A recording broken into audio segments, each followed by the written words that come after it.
जब पूरी दुनिया गाजा के अस्पतालों, स्कूलों और मस्जिदों पर हमला करने के लिए इजराइल की सेना की कड़ी निंदा कर रही है, तब इजराइल की सेना ने जमीन के नीचे दफन हमास के आतंकवादियों का कड़वा सच पूरी दुनिया को लाइव दिखाया है। इजराइल की सेना को गाजा शहर में स्थित बच्चों के सबसे बड़े अस्पताल के पास एक ऐसी सुरंग मिली है जहां हमास के आतंकवादियों ने इजराइल के नागरिकों को ही बंधक बनाकर रखा हुआ था और यह आतंकवादी वहां मौजूद एक अस्पताल और एक स्कूल की आड़ में इस सुरंग में छिपकर रह रहे थे। इसी सुरंग में इन आतंकवादियों ने इजराइल की महिलाओं को और छोटे छोटे बच्चों को बंधक बना रखा था। इजराइल के एक सैनिक ने, वहां के एक प्रवक्ता ने, इजरायली सेना के एक प्रवक्ता ने हमास के इस सुरंग का वीडियो बनाकर संयुक्त राष्ट्र, WHO और मुस्लिम देशों से यह सवाल पूछा है कि अगर हमास के आतंकवादी गाजा के अस्पताल, स्कूल और मस्जिदों को आतंकवादी अड्डे के रूप में इस्तेमाल करते हैं और अगर इन अस्पतालों के नीचे इस तरह की सुरंगें हैं, तो फिर ऐसी स्थिति में इजराइल को क्या करना चाहिए? क्या इजराइल को दुनिया को यह नहीं बताना चाहिए कि दुनिया गाजा की जिन इमारतों को अस्पताल बताकर यहां हो रहे हमलों पर गहरी चिंता जता रही है, प्रोटेस्ट कर रही है, वो अस्पताल असल में हमास के आतंकवादियों का अड्डा बने हुए हैं और इन अस्पतालों ने के नीचे कई किलोमीटरों की सुरंगें बनी हुई हैं और इन सुरंगों को इजराइल ने दुनिया को आज इस वीडियो के जरिए लाइव दिखाने की कोशिश की है। तो इजराइल ने असल में, वहां की सेना ने एक अस्पताल पर कब्जा किया, पूरे इलाके पर कब्जा कर लिया और फिर वहां की सेना के एक प्रवक्ता ने ठीक एक रिपोर्टर की तरह वहां खड़े होकर एक वीडियो बनाया है और फिर उस वीडियो के जरिए उस अस्पताल और अस्पताल के नीचे सुरंग के में क्या होता है, आतंकवादियों का अड्डा कैसे वहां ऑपरेट करता है, यह सब कुछ इजरायली सेना के इस प्रवक्ता ने इस वीडियो के जरिए आज दुनिया को दिखाया है। इसलिए आज हम, आपको याद होगा कल भी हमने आपसे ये कहा था कि ये एक नैरेटिव वॉर है, हमास की तरफ से रोज नए नए वीडियोस बनाए जा रहे हैं। इस बार इजराइल ने भी सोचा कि वो भी इस बार हमास को एक्सपोज करने के लिए ये वीडियो बनाए और आज ये वीडियो एक बहुत बड़े सबूत के तौर पर पूरी दुनिया के सामने है। आप भी देखिए कि अस्पताल के नीचे क्या होता है। हम ये स्पष्ट करना चाहते हैं कि ये जो वीडियो हमने आपको दिखाया है, ये इजराइल की सेना ने बनाया है, इजराइल की सेना के एक प्रवक्ता ने बनाया है, उस इलाके से बनाया है जिस इलाके को इजराइल की सेना ने अब अपने कब्जे में ले लिया है। ये एक ऐसा इलाका है जहां वो बताते हैं कि हमास के एक बड़े कमांडर का पीछे घर है और ये घर एक ऐसी जगह पर बना हुआ है जिसकी एक तरफ स्कूल है और दूसरी तरफ एक अस्पताल है और फिर ये जो सैनिक है ये उस अस्पताल में लेकर जाता है, उस अस्पताल के साथ में जो एक सुरंग बनी हुई है वहां हमें लेकर जाता है और हम इंडिपेंडेंटली इस वीडियो को वेरीफाई तो नहीं कर सकते, लेकिन क्योंकि इजराइल की सरकार और इजराइल की सेना ने यह वीडियो पूरी दुनिया को बताया है और दुनिया की बड़ी बड़ी न्यूज एजेंसीज ने इस वीडियो को स्वीकार किया है, इसलिए हम आपको यह वीडियो दिखा रहे हैं। एक और खास बात आपके लिए देखने की है कि आजकल जो युद्ध हैं, नए जमाने के जो युद्ध हैं, ये सिर्फ हथियारों से, गोली और बारूद और रॉकेट और मिसाइल से नहीं लड़े जाते। युद्ध अब वीडियो से लड़े जाते हैं, वो युद्ध अब कम्युनिकेशन से लड़े जाते हैं। युद्ध जो है वो कम्युनिकेशन वॉरफेयर, उसका एक अलग वर्टिकल बन गया है और किस सेना की कहानी में कितना दम है, किस सेना की बातों पर लोग ज्यादा विश्वास कर रहे हैं, अब सब कुछ इस पर निर्भर करता है। हार और जीत इस बात पर निर्भर करती है क्योंकि युद्ध अब ऐसे हो गए हैं उसमें क्लियर कट हार जीत किसी की नहीं होती। जैसे अगर आपने रशिया और यूक्रेन का युद्ध देखा होगा, अब लगभग 1.5 साल से ऊपर हो चुका है, लेकिन इस युद्ध में कौन जीता और कौन हारा आप नहीं बता सकते, लेकिन एक नैरेटिव सेट हो गया है। कुछ लोग सोचते हैं रशिया सही है, कुछ लोग सोचते हैं यूक्रेन सही है और यहां पर भी यही है। गाजा में जो कुछ हो रहा है, इस युद्ध में कौन जीतेगा कौन हारेगा कह नहीं सकते, लेकिन अब दोनों तरफ से वीडियोस की भरमार आ रही है, दोनों तरफ से आपको लगातार वीडियोस देखने को मिल रहे हैं। असल में अगर आपने देखा होगा कि हमास लगातार हर रोज अस्पतालों से वीडियोस बना बनाकर भेज रहा है और पूरी दुनिया का दिल पसीज जाता है उन वीडियोस को देखकर, क्योंकि उनमें बच्चों की मौत होते हुए दिखाई जाती है। उसमें बताया जाता है कि कैसे बच्चे, मासूम बच्चे, महिलाएं मारे जा रहे हैं और कैसे अस्पतालों पर हमले हो रहे हैं। इसलिए अब इजराइल ने भी ऐसे वीडियोस बनाने शुरू कर दिए हैं और इजराइल ने आज इस वीडियो के जरिए एक बहुत बड़ा सबूत दुनिया के सामने पेश किया है। असल में पहले इस तरह के वीडियोस मीडिया संस्थानों के जो रिपोर्टर्स होते थे वो बनाते थे ऐसे वीडियोस। हमारे जब संवाददाता युद्ध क्षेत्र में जाते हैं तो वो बनाते हैं इस तरह के वीडियोस पूरी दुनिया को और दर्शकों को समझाने के लिए कि यहां क्या हो रहा है। अब ये काम भी सैनिकों ने करना शुरू कर दिया है और ये कहना पड़ेगा कि सैनिक ने बिल्कुल एक अच्छे रिपोर्टर की तरह या अच्छे एंकर की तरह बहुत अच्छी तरह से इस पूरी स्थिति को समझाया है। बहुत अच्छी तरह से अस्पताल के नीचे जो तहखाने में चीजें हैं उसे उसने बताने की कोशिश की है। इजराइल और हमास के इस युद्ध के बीच दुनिया उस युद्ध को शायद भूल गई जो आज से 628 दिन पहले शुरू हुआ था। और जब ये युद्ध शुरू हुआ था तो इसकी भी बड़ी चर्चा थी। और आपको याद होगा जैसे आज दिन भर गाजा का ये युद्ध छाया रहता है भारत के मीडिया में, कुछ समय पहले तक यूक्रेन और रशिया का ये जो युद्ध था ये छाया रहता था और अब तक इसमें भी हजारों लोग मारे जा चुके हैं। हम रशिया और यूक्रेन के बीच चल रहे उस युद्ध की बात कर रहे हैं जो रशिया को अब एक ऐसे मोड़ पर ले आया है जिसकी उसने कभी कल्पना भी नहीं की थी। जिस रशिया के पास कभी इतने हथियार होते थे कि वो एक समय में दुनिया के 100 से ज्यादा देशों की सेनाओं को हथियारों की आपूर्ति करता था, हथियार बेचता था, दुनिया में सबसे बड़ा हथियारों का विक्रेता था। आज वही रशिया हथियारों की कमी की वजह से संघर्ष कर रहा है क्योंकि उसके ज्यादातर हथियार इस युद्ध में खर्च हो गए। अमेरिका के एक अखबार द वॉल स्ट्रीट जर्नल की एक रिपोर्ट के मुताबिक रशिया ने ऐसे कई देशों की सेनाओं से हेलीकॉप्टर्स के इंजन्स और दूसरे हथियार अब वापस मांगे हैं जो हथियार उसने इन देशों को रक्षा समझौतों के तहत किसी जमाने में निर्यात किए थे यानी बेचे थे। और इन देशों में इजिप्ट, पाकिस्तान, बेलारूस और ब्राजील जैसे देशों के नाम हैं। ऐसा दावा किया गया है कि रशिया इन देशों पर इस बात के लिए दबाव बना रहा है कि उसने इन देशों को जो हेलीकॉप्टर्स निर्यात किए थे ये देश उन हेलीकॉप्टर्स के इंजन और उन हेलीकॉप्टर्स के स्पेयर पार्ट्स अब रशिया को वापस लौटा दे, क्योंकि अब रशिया को हेलीकॉप्टर्स की सख्त जरूरत है और वो इतनी जल्दी नए हेलीकॉप्टर्स का निर्माण कर नहीं सकता, इसलिए दूसरे देशों से अपने ही बेचे गए हेलीकॉप्टर्स को वापस खरीद रहा है।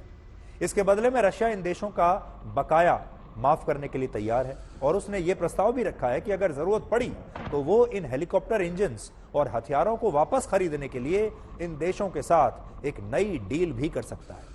लेकिन इससे आप समझ पाएंगे कि रशिया को हथियारों की कितनी सख्त जरूरत है। इस रिपोर्ट के मुताबिक इजिप्ट को रशिया ने MI8 और MI7 जैसे हेलीकॉप्टर्स निर्यात किए थे, लेकिन अब रशिया चाहता है कि इजिप्ट उसे इन हेलीकॉप्टर्स के 100 से ज्यादा इंजन्स वापस लौटा दे।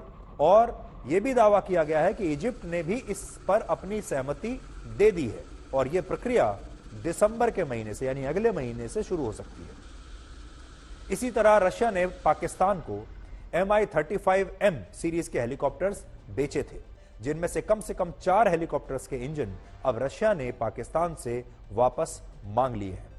पाकिस्तान के ऊपर रशिया का इतना पैसा बकाया है कि वो चाहकर भी ये इंजन वापस लौटाने से इनकार नहीं कर सकता। हालांकि पाकिस्तान की सेना ये कह रही है कि रशिया ने इस बारे में अब तक उससे कोई चर्चा नहीं की है, उन्होंने डिनाई किया है। इसके अलावा रशिया ने बेलारूस और ब्राजील से भी निर्यात किए गए हेलीकॉप्टर्स के इंजन वापस मांगे हैं और यह बात पूरी दुनिया को अब हैरान कर रही है। पूरी दुनिया में जो 5 देश सबसे ज्यादा हथियारों का निर्यात करते हैं उनमें 40% हिस्सेदारी के साथ अमेरिका पहले स्थान पर है।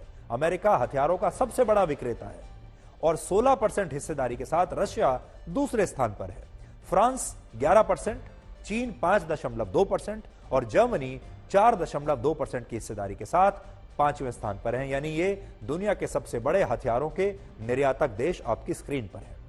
रशिया की स्थिति भारत के लिए भी बड़ी चिंताजनक है, क्योंकि भारत सबसे ज्यादा 45% हथियार आज भी रशिया से खरीद रहा है। तो भारत के लिए ज्यादा चिंता की बात है, क्योंकि हम अपने 45% हथियार अब भी रशिया से खरीदते हैं।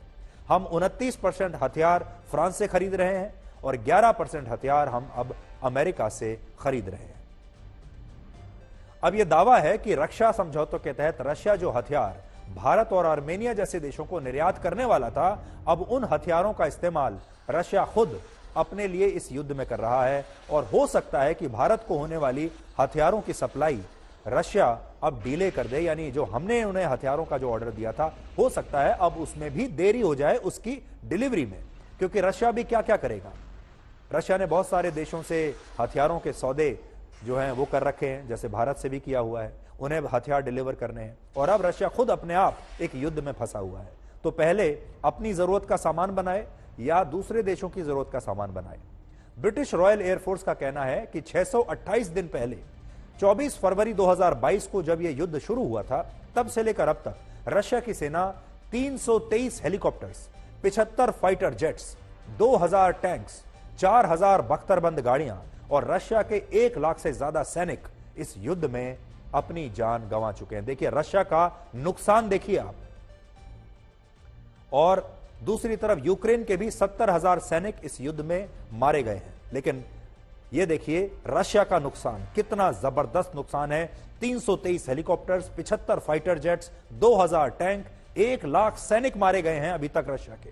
आपके परिवार के लिए एक महत्वपूर्ण खबर है, इसके बारे में सोचिएगा, क्योंकि अब हम आपको यह बता रहे हैं कि कोलंबिया दुनिया का ऐसा पहला देश बन गया है जहां पर जंक फूड के खिलाफ बाकायदा एक कानून बना दिया गया है। यानी कोलंबिया में पास हुए इस ऐतिहासिक कानून के तहत वहां सभी तरह के हाईली प्रोसेस्ड या अल्ट्रा प्रोसेस्ड फूड पर अब से अतिरिक्त टैक्स लगाया जाएगा, जो इस साल 10% टैक्स होगा, अगले साल 15% टैक्स होगा और वर्ष 2025 से कोलंबिया के लोगों को जंक फूड पर 20% अतिरिक्त टैक्स देना होगा। और यह दुनिया में पहली बार होगा जब अल्ट्रा प्रोसेस्ड फूड पर इस तरह से किसी सरकार ने हेल्थ टैक्स लगाया है।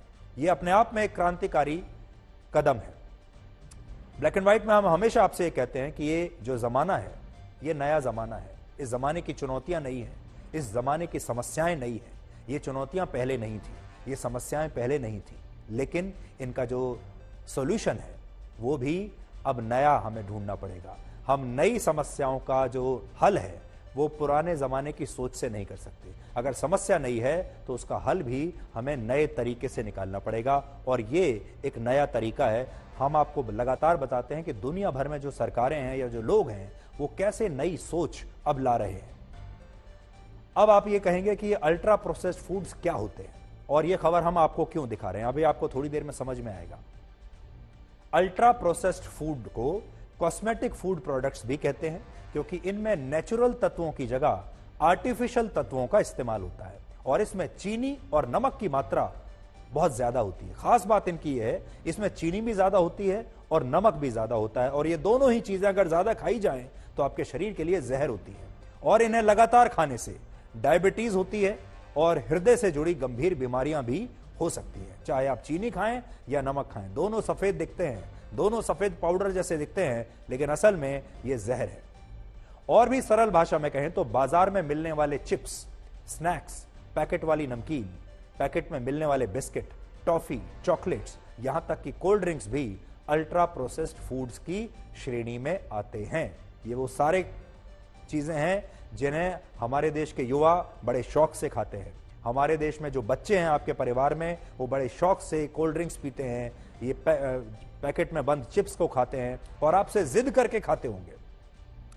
कोलंबिया में अब से इन सभी प्रकार के जंक फूड पर एक नया कानून लागू करके हेल्थ टैक्स लगाने का फैसला किया गया है। अब से ये सारा जो खाना है ये वहां महंगा हो जाएगा, इस पर अतिरिक्त टैक्स लगेगा। कोलंबिया दुनिया के उन चुनिंदा देशों में शामिल है जहां लोगों को जंक फूड की अब लत लग चुकी है और इसकी वजह से कोलंबिया के लोग तेजी से बीमार हो रहे हैं, अनहेल्दी हो रहे हैं और उनकी समय से पहले मृत्यु हो रही है। आज वर्ल्ड डायबिटीज डे भी है और हमें बड़े अफसोस के साथ यह कहना पड़ रहा है कि भारत के लोगों ने डायबिटीज के मामले में भी वर्ल्ड रिकॉर्ड बना दिया है। हम वर्ल्ड चैंपियन बन गए हैं और डायबिटीज अगर कोई इवेंट होता ओलंपिक खेलों में तो हम गोल्ड मेडल जीत चुके होते। एक नई स्टडी के मुताबिक भारत में पिछले 4 वर्षों में डायबिटीज के मरीजों की संख्या में 44% की वृद्धि हो गई है। वर्ष 2019 में भारत में 7 करोड़ लोग डायबिटिक थे, अब यह आंकड़ा 10 करोड़ से पार जा चुका है और अनुमान है, आशंका है कि अगले कुछ वर्षों में डायबिटीज के यही 10 करोड़ मरीज 20 करोड़ हो जाएंगे। भारत के लोग चाहें तो अपना खान पान सही करके और लाइफस्टाइल बदलकर डायबिटीज की बीमारी से बच सकते हैं। जल्दी से आपको बता देता हूं, अगर आप अपने भोजन में 2/3 हिस्सा हरी सब्जियों और फलों का रखते हैं तो आपको डायबिटीज की बीमारी का खतरा बहुत कम हो जाएगा। दूसरा, अगर आप हर रोज आधा घंटा व्यायाम करते हैं तो भी आप इससे बच जाएंगे। तीसरा, अगर आप प्रतिदिन 25 ग्राम या उससे कम मीठा खाते हैं तो भी डायबिटीज होने का खतरा कम है। और सबसे महत्वपूर्ण बात, अगर आप समय से सो जाते हैं तो आपको डायबिटीज होने का खतरा 20% कम होगा। यह बात ध्यान से सुनिएगा, जो लोग रात में देर तक जागते हैं और इस दौरान मोबाइल फोन पर घंटों रील्स देखते रहते हैं, वीडियोस देखते रहते हैं, उन्हें डायबिटीज होने का खतरा सबसे ज्यादा होता है। इसलिए अगर आप रात में देर तक जागते हैं तो तुरंत इस आदत को छोड़ दीजिए, वरना आपको डायबिटीज पकड़ लेगी। वैसे ये कलयुग है और इस कलयुग का सच ये है कि अब लोगों के शरीर में तो शुगर बढ़ रही है, शरीर में शुगर बढ़ रही है, लेकिन उनकी जुबान लगातार करेले की तरह कड़वी होती जा रही है।